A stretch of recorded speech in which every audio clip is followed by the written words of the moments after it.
வணக்கம். ஆகாஷவாணி. மாநில செய்திகள் வாசிப்பவர் ஜெயஸ்ரீ துரைசாமி. தலைப்புச் செய்திகள். வளர்ச்சியடைந்த தேசமாக இந்தியா உருவாக அறிவுத்துறை முக்கிய பங்காற்றும் என்று பிரதமர் திரு நரேந்திரமோடி தெரிவித்துள்ளார்.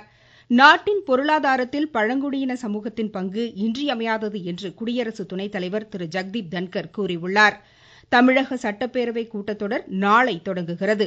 கடலோர பாதுகாப்பை உறுதி செய்யும் 2 நாள் ஒத்திகை பயிற்சி தமிழக கடலோர பகுதிகளில் இன்று தொடங்கியது. ஐசிசி உலகக்கோப்பை டுவெண்டி கிரிக்கெட் சூப்பர் 8 சுற்றுகள் இன்று தொடங்குகின்றன. இனி விரிவான செய்திகள். 2047ஆம் ஆண்டில் வளர்ச்சி பெற்ற தேசமாக இந்தியா உருவாக அறிவுத்திறன் முக்கிய பங்காற்றும் என்று பிரதமர் திரு நரேந்திரமோடி தெரிவித்திருக்கிறார். பீகார் மாநிலம் நாளந்தா பல்கலைக்கழகத்தின் புதிய வளாகத்தை இன்று திறந்து வைத்து பேசிய பிரதமர், கல்வியின் தரத்தையும் அறிவுத்திறனையும் மேம்படுத்துவதன் மூலம் இந்தியா அதீத ஆற்றல் மிகு நாடாக உருவெடுக்கும் என்றார். நமது தனித்துவ அடையாளங்களுக்கும் கலாச்சார பெருமைகளுக்கும் சான்றாக நாளந்தா பல்கலைக்கழகம் திகழ்கிறது என்றும் அவர் கூறினார். இந்தியாவின் சக்தியும் திறனும் அதிகரித்து வருவதை இப்பல்கலைக்கழகத்தின் எழுச்சி பறைசாற்றுவதாக பிரதமர் சுட்டிக்காட்டினார். வளர்ச்சியையும் சுற்றுச்சூழல் பாதுகாப்பையும் ஒருங்கிணைத்து பழமையான கலாச்சாரங்களை முன்னிறுத்த அரசு செயலாற்றி வருவதாக கூறிய அவர், சர்வதேச சூரிய சக்தி ஒருங்கிணைப்பு இதற்கு ஒரு சிறந்த எடுத்துக்காட்டு என்றார். கல்வித்துறையில் புதிய தனித்துவ அடையாளத்தை உருவாக்கி உலகின் அறிவுசார் மையமாக நம் தேசத்தை மேம்படுத்த தமது தலைமையிலான அரசு உறுதிபூண்டிருப்பதாக பிரதமர் கூறினார்.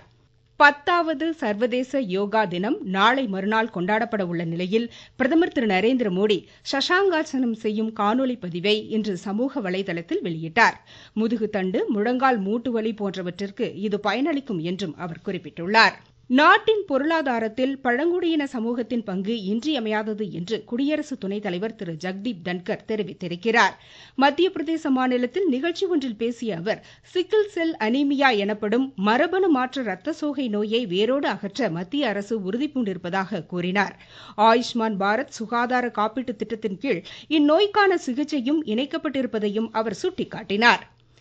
நாட்டின் அனைத்து மாநிலங்களிலும் உணவு பதப்படுத்தும் தொழில்நுட்பம், தொழில் முனைவு மேலாண்மை சார்ந்த தேசிய நிறுவனம் அமைவதை மத்திய அரசு விரும்புவதாக மத்திய உணவு பதப்படுத்துதல் தொழில்கள் துறை அமைச்சர் திரு சிராக் பாஸ்வான் தெரிவித்துள்ளார். புதுதில்லியில் இன்று செய்தியாளர்களிடம் பேசிய அவர், விவசாயிகளின் வருவாயை அதிகரிப்பதில் இத்துறை சிறப்பான பங்காற்ற முடியும் என்று கூறினார். வளர்ந்த இந்தியாவாக நம் தேசத்தை உருவாக்க உணவு பதப்படுத்துதல் துறைக்கு அதிக திறன் இருப்பதாகவும் அவர் சுட்டிக்காட்டினார். இத்துறையில் அதிக வேலைவாய்ப்புகளுக்கு இடமிருப்பதாக கூறிய அவர், உள்ளூர் உணவுப் பொருட்களை பதப்படுத்தும் வகையில் கூடுதல் கட்டமைப்புகள் ஏற்படுத்தப்பட வேண்டும் என்றார். தமிழக சட்டப்பேரவை கூட்டத்தொடர் நாளை தொடங்குகிறது. வரும் 29ஆம் தேதி வரை நடைபெறும் இக்கூட்டத்தொடரில் துறை வாரியான மானிய கோரிக்கைகள் மீதான விவாதம் நடைபெறுகிறது. 2 அமர்வுகளாக காலையிலும் மாலையிலும் இந்த கூட்டத்தொடர் நடைபெறும் என அறிவிக்கப்பட்டுள்ளது.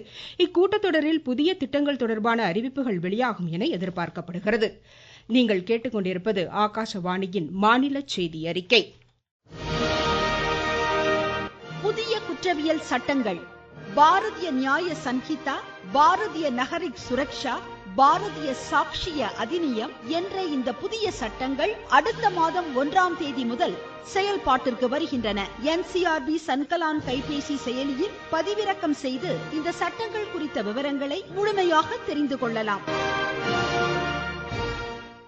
கடலோர பாதுகாப்பை உறுதி செய்யும் வகையில் சாகர் கவாச் எனப்படும் பாதுகாப்பு பயிற்சி ஒத்திகை சென்னை முதல் கன்னியாகுமரி வரை உள்ள கடலோர பகுதிகளில் இன்று விறுவிறுப்பாக தொடங்கியது. 2 நாட்கள் நடைபெறும் இந்த பயிற்சியில் கடல்வழி சவால்களை எதிர்கொள்ளும் வகையில் கடலோர காவல் படையினர், காவல்துறையினர் ஆகியோர் கூட்டாக இணைந்து கடல்வழி மற்றும் சாலை வழி மார்க்கங்களை கண்காணித்து வாகன சோதனைகளை மேற்கொண்டு வருகின்றனர். தீவிரவாதிகளைப் போல வேடம் பூண்டு போலி வெடிகுண்டுகளுடன் ஊடுருவுபவர்களை பிடித்து காவல் நிலையத்தில் ஒப்படைக்கும் வகையில் இந்த பயிற்சி நடைபெறுகிறது. செங்கல்பட்டு மாவட்டம் கல்பாக்கம் அணுமின் நிலையம், மாமல்லபுரம் புறவழிச்சாலை, கோவளம், திருவிடந்தை, பூஞ்சேரி, வெங்கம்பாக்கம் கடற்கரை சாலைகளில் சோதனை சாவடி அமைத்து வாகன சோதனைகள் இன்று நடைபெறுகின்றன. 89 காவல்துறையினரும் 20 கடலோர பாதுகாப்பு படை வீரர்களும் இப்பயிற்சியில் ஈடுபட்டனர். இதேபோல் கன்னியாகுமரி மாவட்டத்தில் மீனவ கிராமங்களான ஆரோக்கியபுரம், கோவளம், சின்னமுட்டம், மணக்குடி உள்ளிட்ட 48 கிராமங்களில் நடைபெறும் ஒத்திகை பயிற்சியில் மீனவ சமுதாயத்தினரும் பங்கேற்றதாக எமது செய்தியாளர் தெரிவிக்கிறார். கடலோர பாதுகாப்பு குழும போலீசார் கடலோர பாதுகாப்பை மேம்படுத்தும் விதமாக சாகர் கவாச் எனப்படும் பாதுகாப்பு ஒத்திகை நிகழ்ச்சியை இன்று தொடங்கியுள்ளனர். நாளை மாலை 5 மணி வரை சாகர் கவாச் ஒத்திகை நடைபெறும். கன்னியாகுமரி கடல் பகுதியில் அதிநவீன ரோந்து படகுகள் மற்றும் தொலைநோக்கு கருவிகள் மூலமாக பாதுகாப்பு ஒத்திகை நடைபெறுகிறது. குமரி மீனவ கிராமங்களான ஆரோக்கியபுரம், கோவளம், சின்னமுட்டம், மணக்குடி என 48 கிராமங்களில் இந்த பாதுகாப்பு ஒத்திகை நடைபெறுகிறது. சந்தேகப்படும்படியாக கடலில் தென்படும் கப்பல்கள், படகுகள் குறித்து தகவல் தெரிவிக்க அறிவுறுத்தப்பட்டுள்ளது. கன்னியாகுமரியிலிருந்து குமரன்.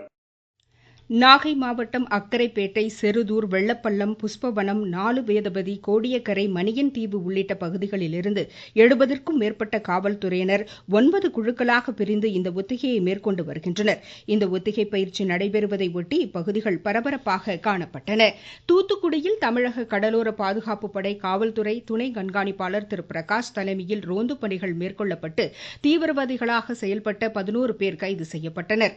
அவர்களிடமிருந்து வெடிமருந்துகளும் பறிமுதல் செய்யப்பட்டன. விழுப்புரம் மாவட்டம் விக்கிரவாண்டி சட்டப்பேரவை தொகுதி இடைத்தேர்தலில் போட்டியிடும் திமுக வேட்பாளர் திரு அன்னியூர் சிவா இன்று தமது வேட்புமனுவை தாக்கல் செய்தார். நாடு முழுவதும் 7 மாநிலங்களில் காலியாக உள்ள 13 சட்டப்பேரவை தொகுதிகளுக்கு அடுத்த மாதம் 10ஆம் தேதி நடைபெறும் இடைத்தேர்தலுக்கான மனுக்களை தாக்கல் செய்ய நாளை மறுநாள் கடைசி நாளாகும். வேட்புமனுக்கள் வரும் திங்கட்கிழமை பரிசீலிக்கப்படுகின்றன. அவற்றை திரும்பப் பெற வரும் 26ஆம் தேதி கடைசி நாளாகும். இடைத்தேர்தலுக்கான வாக்கு எண்ணிக்கை அடுத்த மாதம் 13ஆம் தேதி நடைபெறும். விக்கிரவாண்டி திமுக உறுப்பினர் புகழேந்தி உடல்நலக்குறைவால் காலமானதால் இத்தொகுதிக்கு இடைத்தேர்தல் நடைபெறுகிறது. தமிழ்நாட்டில் பால் கொள்முதலை அதிகரிக்க நடவடிக்கை எடுக்கப்பட்டு வருவதாக மாநில பால்வளத்துறை அமைச்சர் திரு மனோ தங்கராஜ் தெரிவித்துள்ளார். சென்னையில் இன்று இதனை தெரிவித்த அவர், நாட்டில் அதிக பால் உற்பத்தி நடைபெறும் மாநிலங்களில் தமிழகம் ஒன்றாக திகழ்கிறது என்றார். நிர்வாக ரீதியான முன்னேற்றம், பொருளாதார சூழல் மேம்பாட்டால் பால் உற்பத்தி கணிசமாக உயர்ந்துள்ளது என்று கூறிய அவர், இந்த ஆண்டு ஆவின் பால் விற்பனை மேலும் அதிகரிக்கும் என்று கூறினார். தமிழ்நாட்டில் வேளாண்மை மீன்வள பல்கலைக்கழகங்களுக்கான தரவரிசை பட்டியல் இன்று வெளியிடப்பட்டுள்ளது. தரவரிசை பட்டியலை வெளியிட்டு பேசிய தமிழ்நாடு வேளாண் பல்கலைக்கழக துணைவேந்தர் டாக்டர் கீதா லட்சுமி, வேளாண் பாடப்பிரிவில் 33,973 விண்ணப்பங்கள் பெறப்பட்டதில் 29,969 விண்ணப்பங்கள் ஏற்கப்பட்டதாக கூறினார். மொத்தமுள்ள 413 அரசு பள்ளி மாணாக்கருக்கான இடங்களுக்கு 10,053 மாணாக்கர் விண்ணப்பித்துள்ளதாகவும் அவர் கூறினார். தமிழ்நாட்டில் கால்நடை மருத்துவ படிப்புகளுக்கு விண்ணப்பித்தவர்கள் வரும் 24ஆம் தேதி முதல் 26ஆம் தேதி வரை திருத்தங்களை மேற்கொள்ளலாம் என்று தமிழ்நாடு கால்நடை மருத்துவ அறிவியல் பல்கலைக்கழகம் தெரிவித்துள்ளது. வெளிநாடு வாழ் இந்தியர், அவர்களின் வாரிசுகள் அடுத்த மாதம் 5ஆம் தேதி வரை விண்ணப்பிக்கலாம். இந்நிலையில் +2 துணைத் தேர்விற்கான அனுமதிச் சீட்டு இன்று வெளியிடப்படுவதை அடுத்து தேர்வர்கள் dge.tn.gov.in என்ற இணையதளத்தில் இதனை பதிவிறக்கம் செய்து கொள்ளலாம். திருச்சி மாவட்ட ஆட்சியர் அலுவலக வளாகத்தில் இருந்து பழுதுபட்ட மின்னணு வாக்குப்பதிவு இயந்திரங்களை பெங்களூருவுக்கு அனுப்பி வைக்கும் பணிகளை மாவட்ட ஆட்சித்தலைவர் திரு மா பிரதீப் குமார் இன்று பார்வையிட்டார்.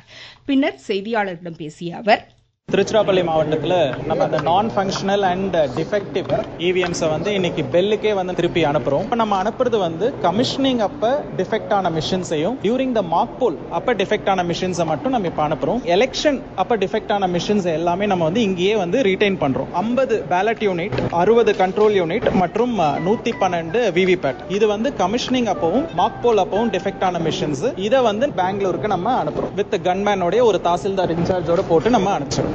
அரியலூர் மாவட்டத்தில் ஜமாபந்தி நாளை தொடங்க உள்ளதாக ஆட்சித்தலைவர் திருமதி ஆனிமேரி ஸ்வர்ணா தெரிவித்துள்ளார். வளிமண்டல மேலடுக்கு சுழற்சியால் வேலூர், ராணிப்பேட்டை, காஞ்சிபுரம், செங்கல்பட்டு, விழுப்புரம், திருவண்ணாமலை, கள்ளக்குறிச்சி மாவட்டங்களில் இன்று கனமழைக்கு வாய்ப்புள்ளதாக சென்னை வானிலை ஆய்வு மையம் தெரிவித்துள்ளது. ஐசிசி உலகக்கோப்பை 2020 கிரிக்கெட் சூப்பர் 8 சுற்றுகள் இன்று தொடங்குகின்றன. ஆன்டிகுவாவில் இரவு 8 மணிக்கு அமெரிக்கா தென்னாப்பிரிக்காவை எதிர்கொள்கிறது. மீண்டும் தலைப்புச் செய்திகள். வளர்ச்சியடைந்த தேசமாக இந்தியா உருவாக அறிவுத்துறை முக்கிய பங்காற்றும் என்று பிரதமர் திரு நரேந்திர மோடி தெரிவித்துள்ளார். நாட்டின் பொருளாதாரத்தில் பழங்குடியின சமூகத்தின் பங்கு இன்றியமையாதது என்று குடியரசு துணைத் தலைவர் திரு ஜெக்தீப் தன்கர் கூறியுள்ளார். தமிழக சட்டப்பேரவை கூட்டத்தொடர் நாளை தொடங்குகிறது. கடலோர பாதுகாப்பை உறுதி செய்யும் 2 நாள் ஒத்திகை பயிற்சி தமிழக கடலோர பகுதிகளில் இன்று தொடங்கியது. ஐசிசி உலகக்கோப்பை 2020 கிரிக்கெட் சூப்பர் 8 சுற்றுகள் இன்று தொடங்குகின்றன. இத்துடன் இந்த செய்தி அறிக்கை முடிவடைந்தது.